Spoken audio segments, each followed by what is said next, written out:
ঝিনাইদহের প্রাথমিক ও মাধ্যমিক বিদ্যালয়ের শিক্ষার্থীদের বইয়ের দাবিতে লাল পতাকা মিছিল অনুষ্ঠিত হয়েছে। বৃহস্পতিবার সকালে শহরের সরকারি বালক উচ্চ বিদ্যালয় থেকে এই মিছিলের আয়োজন করে সমাজতান্ত্রিক ছাত্র ফ্রন্ট। মিছিলটি শহরের গুরুত্বপূর্ণ সড়ক প্রদক্ষিণ করে পায়রা চত্বরে এসে শেষ হয়। পরে সেখানে এক সংক্ষিপ্ত সমাবেশ অনুষ্ঠিত হয়। এই সময় জেলা বাসকদের আহ্বায়ক অ্যাডভোকেট আসাদুজ্জামান আসাদ, জেলা সমাজতান্ত্রিক ছাত্র ফ্রন্টের আহ্বায়ক শারমিন সুলতানা, সরকারি কেচি কলেজের শাখার আহ্বায়ক নুসরাত জাহান সাথী বক্তব্য রাখেন। বক্তারা বলেন, শিক্ষাবর্ষের 2 মাস পেরিয়ে গেলেও সারা দেশে প্রাথমিক ও মাধ্যমিক বিদ্যালয়ের শিক্ষার্থীরা এখনও বই পায়নি। এখন দেখা যাচ্ছে বাজারে ওইসব বই বিক্রি করা হচ্ছে। সংশ্লিষ্টরা শিক্ষার্থীদের ওই বই দিতে নানা রকম তালবাহানা করছে। এর মধ্যে আবার শিক্ষা প্রতিষ্ঠানগুলোতে হঠাৎ করে দীর্ঘদিনের ছুটি দিয়ে দেওয়া হয়েছে। তাই শিক্ষা নিয়ে এসব তালবাহানা বন্ধ করে অনৈতিক বিলম্বী শিক্ষার্থীর হাতে বই তুলে দেওয়ার দাবি জানিয়েছেন তারা।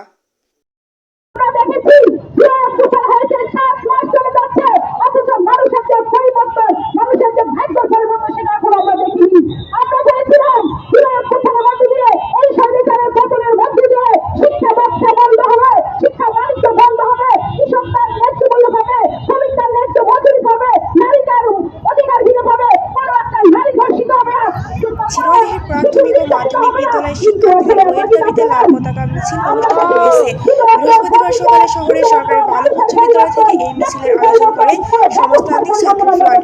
মিছিলটি শহরের সড়ক প্রদক্ষিণ করে পায়রা চত্বরে এসে শেষ হয়। পরে সেখানে এক সংক্ষিপ্ত সমাবেশ অনুষ্ঠিত হয়। এই সময় জেলা বাসকদের আহ্বায়ক অ্যাডভোকেট আসাদুজ্জামান আসাদ, জেলা সমাজতান্ত্রিক ছাত্র ফ্রন্টের আহ্বায়ক শারমিন সুলতানা, সরকারি কেচি কলেজের শাখার আহ্বায়ক নুসরাত জাহান সাথী বক্তব্য রাখেন। বক্তারা বলেন, শিক্ষাবর্ষের 2 মাস পেরিয়ে গেলেও সারা দেশে প্রাথমিক ও মাধ্যমিক বিদ্যালয়ের শিক্ষার্থীরা এখনো বই পায়নি। এখন দেখা যাচ্ছে বাজারে ওইসব বই বিক্রি করা হচ্ছে।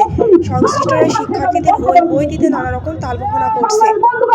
এর মধ্যে আবার শিক্ষা প্রতিষ্ঠানগুলোতে হঠাৎ করে দীর্ঘদিনের ছুটি দিয়ে দেওয়া হয়েছে। তাই শিক্ষা নিয়ে এসব তালবাহানা বন্ধ করে অনৈতিক বিলম্বী শিক্ষার্থীর হাতে বই তুলে দেওয়ার দাবি জানিয়েছেন তারা।